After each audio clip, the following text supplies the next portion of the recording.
Hi friends, నేను సురేష్ రేఖం. ఈరోజు మన quiz topic history and culture of India.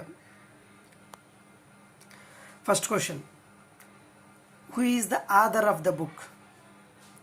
The high caste Hindu women పుస్తక రచయిత ఎవరు?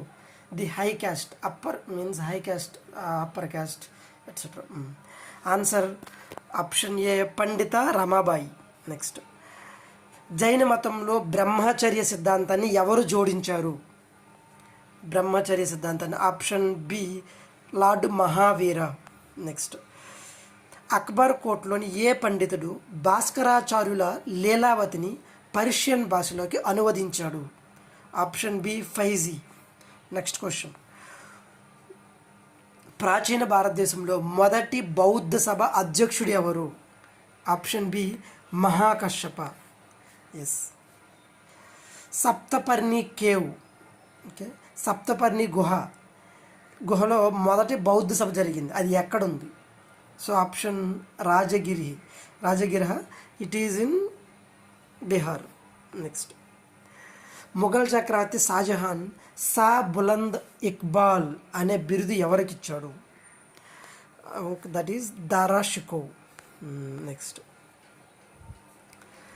Next question, in Rigvedic age, okay, Rigveda కాలంలో ఏ వర్గం ప్రజలను పనిగా పిలిచేవారు? పని. So it is option C, traders.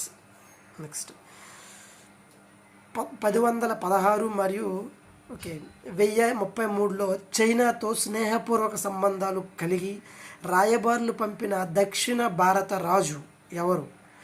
Option B, Rajendra Chola 1. Next, ప్రాచీన భారతదేశంలో పుష్కలావతి ఏ రాజ్యం యొక్క రాజధాని? ఆప్షన్ సి, Gandhara. India is for Indians, India Indians కోసమే, భారతీయుల కోసమే అని అన్నది ఎవరు? ఈ స్లోగన్ ఇచ్చింది ఎవరంటే Swami Dayananda Saraswati. Option C. Next, Mother India 1927లో ప్రచురితమైన మదర్ ఇండియా పుస్తక రచయిత ఎవరు?